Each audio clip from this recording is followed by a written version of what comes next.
Hello everyone, this is Tarndil, and this is a fast-forward guide of Halls of Origination, Heroic Mode. Basically what is going to happen is that I will show the full footage of a run I did in there. Though it's not a full run, since we do skip 2 of the optional bosses, it will still give a pretty good idea of how you complete this particular instance nowadays. The run itself is actually fairly successful, but I didn't really like the execution of it, because we chose to go for nearly none CC at all, because the guys I was with here, they thought it was a total face roll and we should just AoE every trash pack down. They're also the reason why we didn't do all the bosses, because they didn't need loot of most of the bosses, so they were kind of pissed that I wanted to take more than just the necessary. So here you see apparently not one trash pull was enough for those guys. They were so pro and elite that they needed 2 trash pulls.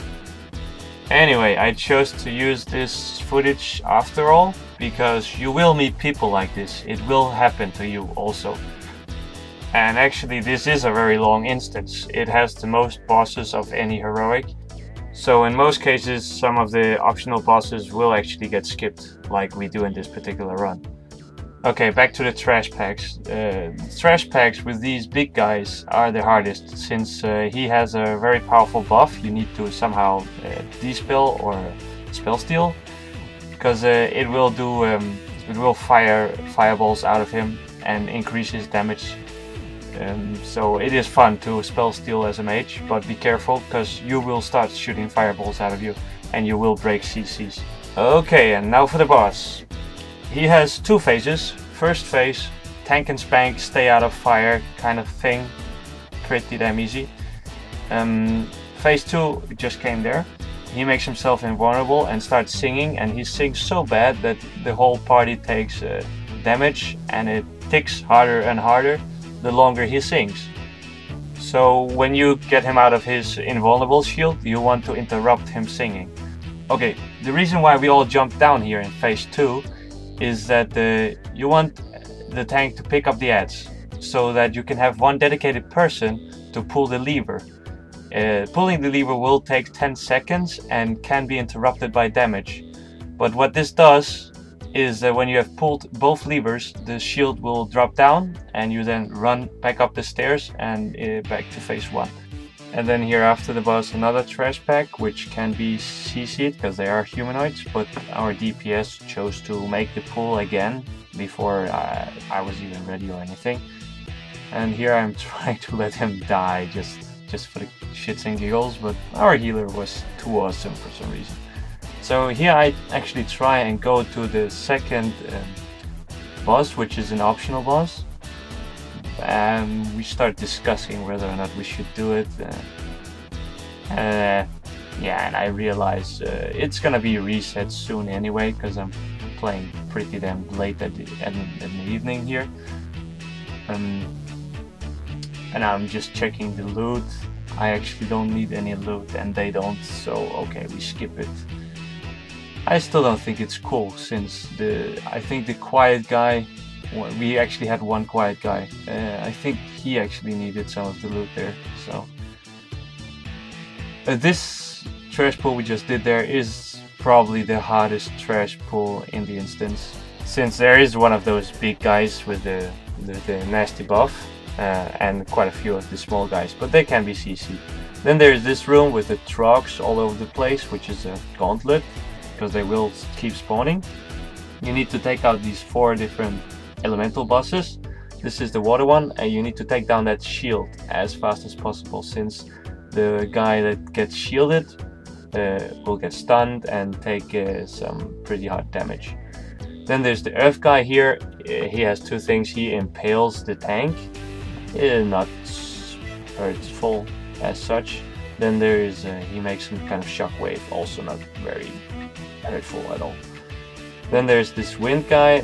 He makes whirlwinds that throws you up in the air, and his second ability is to interrupt casts. So if you're a spellcaster or healer, you will get interrupted once in a while, but not silenced or anything. It's not that tough. Then there's the fire guy here. He's pretty easy. Just run out when he goes berserk like that. Makes quite heavy AoE damage to the melee guys. Oh, achievement. Then when you have killed all the 4 elementals, the 3rd boss will appear here. He is not optional. You need to kill him to get further in the instance. He has 2 phases. This is the first phase, tank and spank and get out of those shadow pools he makes. This is the second phase. He goes in Omni stance, which is a pretty heavy party AoE damage phase. You just need to heal through. You cannot interrupt or anything. But if you are a DPS or a tank or whatever, try and pop a survival cooldown because it will help your healer. When you have downed the 3rd boss here, you will take this elevator, or first take a teleport and then the elevator or escalator, whatever it's called in English. And then you will get up to this 2nd floor where there's 4 bosses. We are now engaging the trash pool before the Life Lord. Here we chose to go for the root first, the root coming out of the ground, and it has this spore on top. And when you kill the spore, it will make an AoE puddle on the floor you have to move out of. Then there spawn some small ads, which you cannot tank. So the DPSers needs to take care of them themselves. Then there's the Dryad, which makes Tranquility, the AoE heal. So you need to interrupt that. Okay, the life dude here. Tank and spank, you need to kill those small spores he puts on the ground, because they will heal him if they stay up. And then he randomly makes a force grip like Darth Vader and tries to choke somebody. But yeah, pretty simple boss. Just kill ads ASAP and you should be fine. Maybe I should just mention, 3 out of the 4 bosses here on the 2nd floor are actually optional. It's not required for you to take them down. Here for the 2nd optional boss we do. Her trash mobs are actually, they hit pretty hard. We try and kill the small stars first, since they just shoot at random targets, they cannot as such be tanked. But for the rest, just try and not stay in those laser beams, try and move out of them. Then for the boss itself is Sisit, I think it's pronounced. She has an ability with a cast time, though you cannot interrupt it. But when the cast is over, you should be turned away from her, because she will do a AoE cone, which will disorientate you and damage you if you are looking at her.